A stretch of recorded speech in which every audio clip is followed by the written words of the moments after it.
Well, Vijay Eswaran, you're executive chairman of the QI Group, and it was founded from almost nothing in 1998. What have you created? Well, we started as an e-commerce company. Then from there, we grew. In part, we realized that we had to send the products that were purchased to the various buyers. So the courier company was next. So we went from building an e-commerce company and then added on a courier company. And then we went into backward integration in many cases, and we acquired a watchmaking company because many of our products were basically within the region of jewelry, watches, and so on. And from there, we grew into travel. Travel was a very important extension of the business, and we built a very strong travel base. And from there, we realized at one point that we were acquiring so many hotel rooms that we needed to get hotels. So today we have close to 24 hotels scattered across the Indian Ocean area and Southeast Asia. So, and they form part of a growing chain. The next development was the university. We built Quest International University, which today has about 1,800 students. It led us automatically towards the development of the next industry, which was actually development and construction. QI City is being built today on a 30-acre lot, just 2.5 hours from Kuala Lumpur. It's a mixed development, which has a full hospital, condominiums, mall, all of this. And so we have grown from just being an e-commerce company into all of these various facets over the years. And in addition to which, we have 42 offices in 30 countries across the world. We are present in over 120 countries via e-commerce. So that's us in a nutshell. It's moving so fast in ways which probably even you weren't imagining a few years ago.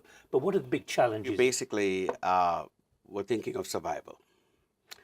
It was just a question of getting through the day, as it were. Financial survival. Exactly. It was a tough business, and it was an arduous journey. And what were you doing then? What were you selling? Well, we started off with a dream, a vision that we believed in, that, you see, uniquely enough, the internet bubble burst around that period, 97, 98. And people were actually fleeing the industry, particularly in Hong Kong, where we started.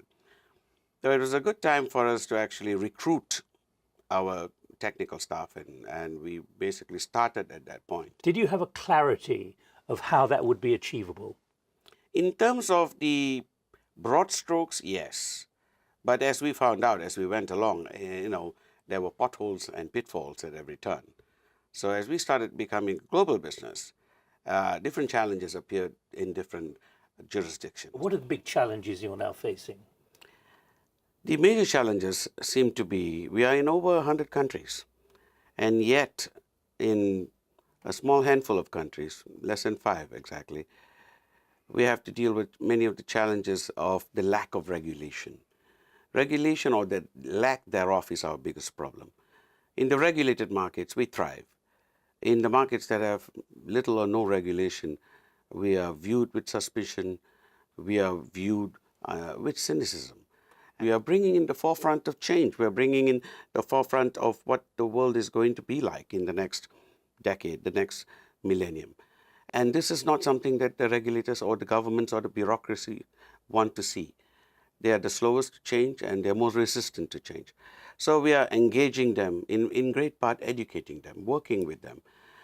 And it's a challenge that the entire industry faces, not just us alone.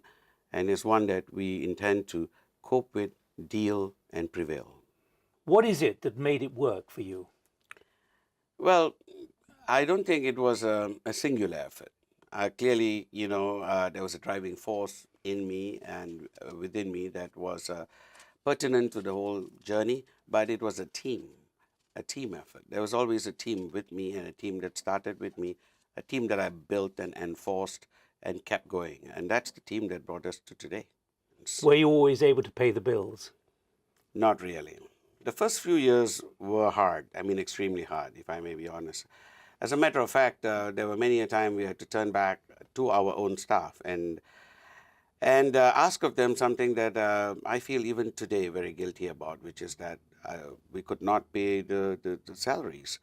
So if they could bear ahead for another month with us. And And quite honestly, it is the sacrifices of those early days of those staff that made us possible today. Vijay Eswaran, thank you.